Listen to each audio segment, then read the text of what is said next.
Bienvenue sur la seconde chaîne de Spiralite, j'espère que tu vas bien. Je te propose de choisir une de ces trois images pour recevoir un message du tarot concernant ta situation pour les jours à venir ou encore sur lequel méditer. J'ai mis le timing de chaque image en commentaire épinglé. Donc j'espère que cette lecture te parlera. Je te remercie pour ta présence et je te souhaite une bonne écoute.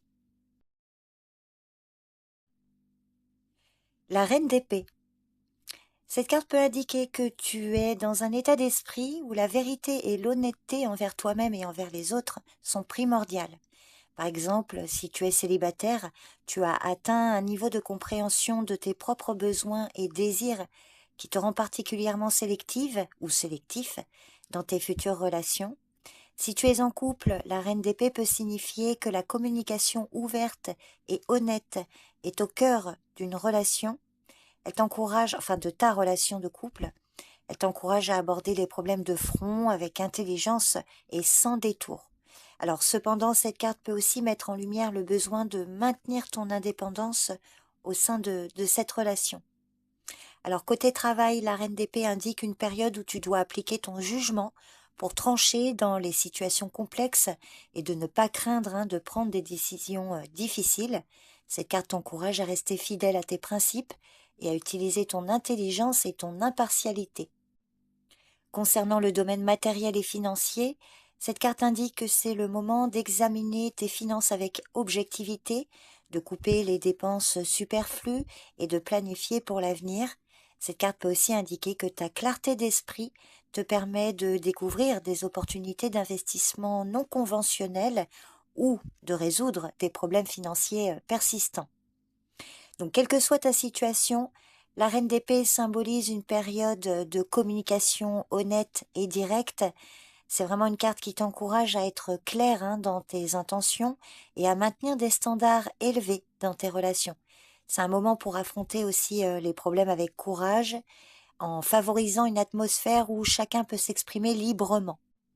Cette carte représente une période propice à prendre des décisions réfléchies, à établir des vérités et à couper les liens avec ce qui ne sert plus pour ton bien-être.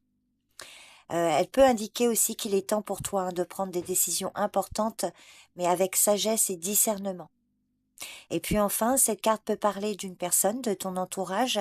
Il peut s'agir d'une mère, d'une grand-mère, d'une amie peut-être un peu plus âgée que toi, ou d'une femme de loi, une conseillère fiable dont les perceptions sont bien affûtées grâce à son expérience. Et elle peut paraître sévère, mais elle est juste et équitable dans ses analyses et dans son évaluation. Donc tu pourrais bénéficier de la justesse de son jugement et de ses conseils. Donc voilà le message pour toi qui as choisi l'image numéro 1. J'espère que cette lecture te parle. Je te remercie pour ton écoute et je te dis à bientôt. Bye bye. L'impératrice à l'envers. Alors l'impératrice, dans cette position, peut indiquer que tu te sens vidé de ton énergie, comme si tu manquais d'entrain. Il est même possible que tu renonces à des projets pourtant sympathiques parce que tu manques d'idées ou que les choses ne décollent pas comme tu veux. Mais pas de panique, cette période n'est que momentanée. La roue finit toujours par tourner, donc rien ne reste éternellement figé, donc patience. Alors, si tu es mère, cette carte peut montrer que tu as du mal à assumer ton rôle ou que tu te montres très contrôlante. Tu as peut-être du mal à couper le cordon et tu crains de te sentir inutile une fois que tes enfants seront grands et indépendants. Dans ton couple ou une autre relation, il peut y avoir quelques difficultés de communication et sans doute du mal à t'affirmer face à ton partenaire ou à la personne concernée. Si tu exerces une activité professionnelle, cette carte peut indiquer que tu as sans doute l'impression d'être bloqué et ça peut générer, ça peut te faire rentrer dans un cercle vicieux où tu te poses beaucoup de questions sans trouver de réponse. Concernant le domaine matériel et financier, tu as peut-être tendance à jeter l'argent par les fenêtres, à investir dans des choses futiles. Alors peut-être pas nécessairement, mais c'est ce que cette carte peut traduire.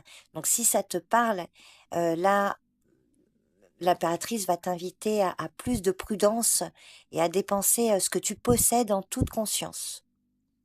Cette carte peut parler d'une personne de ton entourage, surtout si tu es un homme, mais bon, que tu sois un homme ou une femme, elle peut aussi parler de toi, mais elle peut effectivement parler d'une personne autour de toi.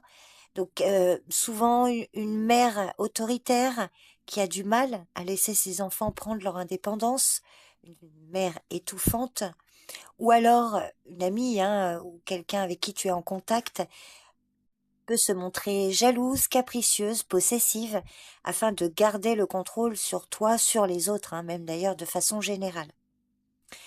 Donc pour résumer, quand l'impératrice se présente à l'envers, elle est là pour te faire prendre conscience que tu restes peut-être trop dans tes idées au détriment de l'action. Donc peut-être t'es trop dans la passivité.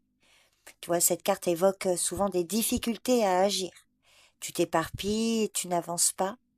Donc dans cette position, elle peut également évoquer un manque d'estime de toi-même, associé à une négligence corporelle et souvent des difficultés à accepter ta part de féminité et les plaisirs sensuels.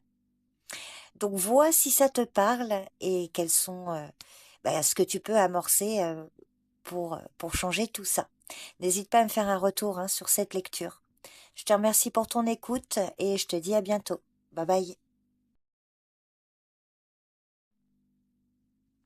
La force à l'envers. La force à l'envers indique un manque de maîtrise dans plusieurs domaines ou un seul domaine, mais cette carte peut surtout parler de ton agressivité. Il est possible que tu te laisses emporter par des pulsions violentes, en oubliant toute retenue, en te lançant dans des situations périlleuses simplement parce que tu ne maîtrises pas ta colère. Ou alors, tu limites tes actions par crainte, tu te conformes aux attentes des autres sans penser à toi. En fait, tu t'écrases totalement, tu mets ta voix en sourdine. Et si cette carte se présente à toi, c'est sans doute pour te faire prendre conscience d'un penchant pour la faiblesse et une certaine lâcheté par peur de déplaire. D'ailleurs, tu te sens probablement coupable de vivre ainsi et tu étouffes par la même occasion ton énergie vitale et cela n'est clairement pas tenable sur le long terme. Alors cette carte peut montrer que tu es affaibli par les situations douloureuses du passé ou alors tu n'es pas à l'aise dans une relation, quelque chose te ronge de l'intérieur et tes émotions tournent rapidement au doute, à la patience et à l'agressivité. Cet arcane peut indiquer un sentiment d'insécurité dans ton travail si tu es en activité. Les défis peuvent sembler accablants et tu pourrais avoir l'impression que tes efforts ne sont pas reconnus. Donc si tu manques de confiance en toi ou que tu ne crois pas en toi, il faut vaincre ta peur et te lancer dans de nouveaux projets. Côté finance, la force peut indiquer que tu prends des décisions de manière impulsive ou des risques inutiles. Donc si ça te parle, elle te conseille de prendre des décisions réfléchies et de chercher des conseils si besoin. Et puis enfin, si cette carte parle d'une personne de ton entourage, eh bien tu pourrais avoir affaire à une femme ou un homme, ami ou autre, qui te manipule et qui n'est pas si bien intentionné qu'elle ou il le prétend. Il est peut-être question d'une personne toxique qui te pompe toute ton énergie. Donc là, la vigilance est recommandée. Donc voilà le message pour toi qui as choisi l'image numéro 3. N'hésite pas à me dire si ça te parle. Je te remercie pour ta présence, pour ton écoute et je te dis à bientôt. Bye bye.